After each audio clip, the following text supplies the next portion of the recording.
चक number 160P में, जहां पर जो है एथेनॉल फैक्ट्री के गंदे पानी के खिलाफ इलाका मकी जो है शदीद एहतजाज कर रहे हैं। आइए इनसे जानते हैं कि इनका मुतालबा क्या है।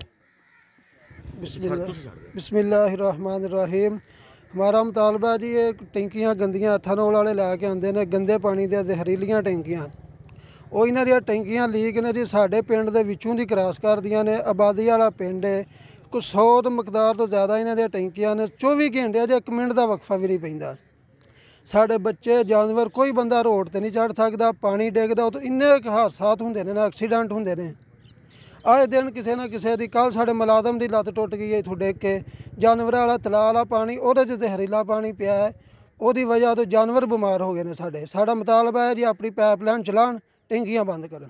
अच्छा ये बताएं कि इनकी जो है यहाँ से काफ़ी अरसे से पाइपलाइन भी है, वो पाइपलाइन इन्होंने बंद करके जो है टैंकियाँ चलाई हुई हैं, इसका रीज़न क्या है?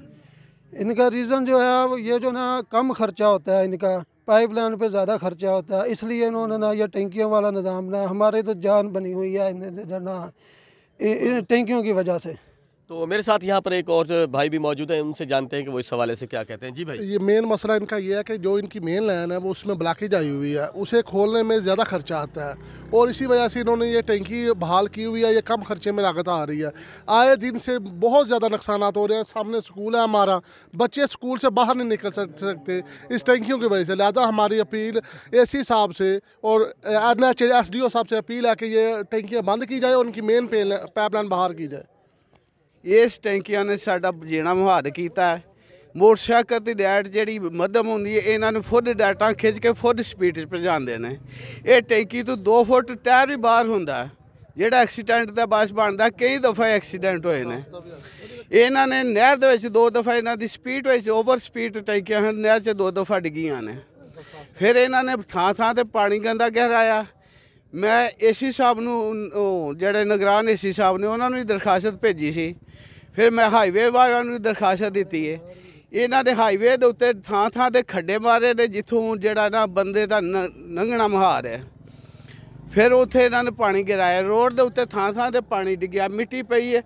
वो खैरी मेरी रोड खराब हुई है। ये उत्ते जो माड़ा जा पानी डिगदा वो स्लिपिंग का बायस बन जाती है। फिर जिहड़ा महकमा सेहत उन्होंने ये उत्ते ख्याल करना चाहिए, क्योंकि नुकसान होंदा बहुत ज़्यादा।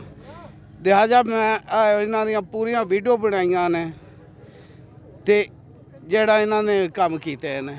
मेरे को टोटल वीडियो मौजूद ने इन्हां दियां।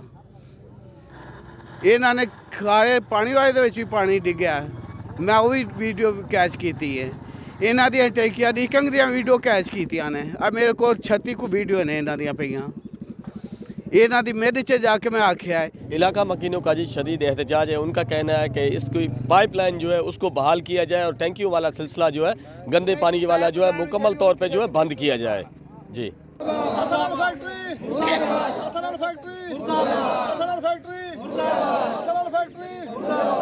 फैक्ट्री